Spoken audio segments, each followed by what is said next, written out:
কৃত্রিম বুদ্ধিমত্তা বা এআইকে ঘিরে প্রযুক্তি দুনিয়ায় এখন তীব্র প্রতিযোগিতা। আর সেই দৌড়ে খরচ কমিয়ে নতুন বিনিয়োগ বাড়াতে ফের বড়সড় ছাঁটাইয়ের পথে হাঁটছে বিশ্বের দুই বড় প্রযুক্তি সংস্থা মেটা এবং লিঙ্কডইন। একদিকে মেটা প্রায় ৮,০০০ কর্মী ছাঁটাই শুরু করেছে, অন্যদিকে লিঙ্কডইন ৬০০রও বেশি কর্মীকে ছাঁটাইয়ের নোটিশ দিয়েছে।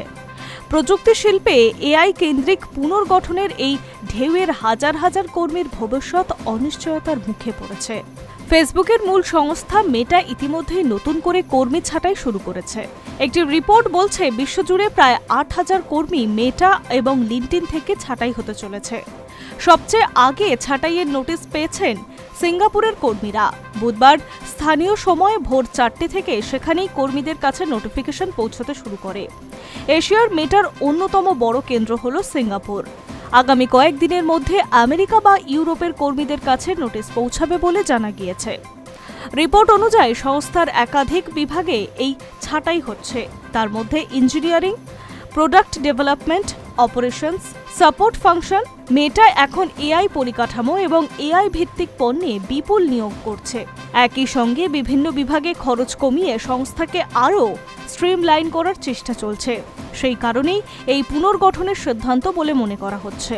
মেটার পর এবার চাকরি কাটছাঁটের পথে লিঙ্কডইন। নিউ ইয়র্কের পোস্টের রিপোর্ট অনুযায়ী সংস্থাটি ৬০৬ জন কর্মীকে ছাঁটাইয়ের নোটিশ দিয়েছে।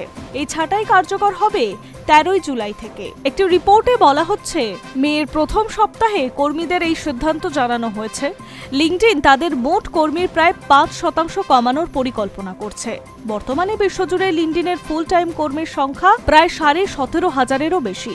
এই কর্মী ছাঁটাইয়ের সবচেয়ে বেশি প্রভাব পড়ছে ক্যালিফোর্নিয়ার অফিসে। সেখানে ৩৫০রও বেশি কর্মী চাকরি হারিয়েছেন।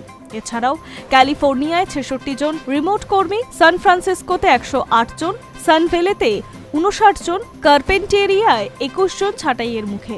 লিঙ্কডইনের সিইও সম্প্রতি কর্মীদের উদ্দেশ্যে একটি অভ্যন্তরীণ মেমো পাঠান।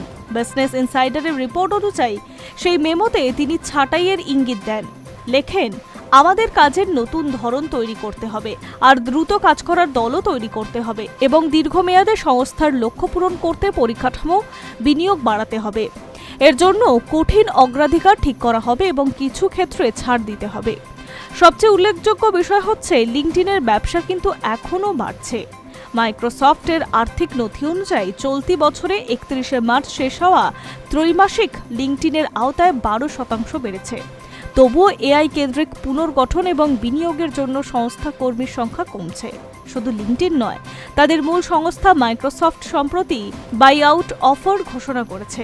এর ফলে সংস্থার প্রায় ৭% কর্মী অর্থাৎ প্রায় ৮,৭৫০ জনকে প্রভাবিত করেছে চাকরি ছাঁটাইয়ের ক্ষেত্রে। Hi news network.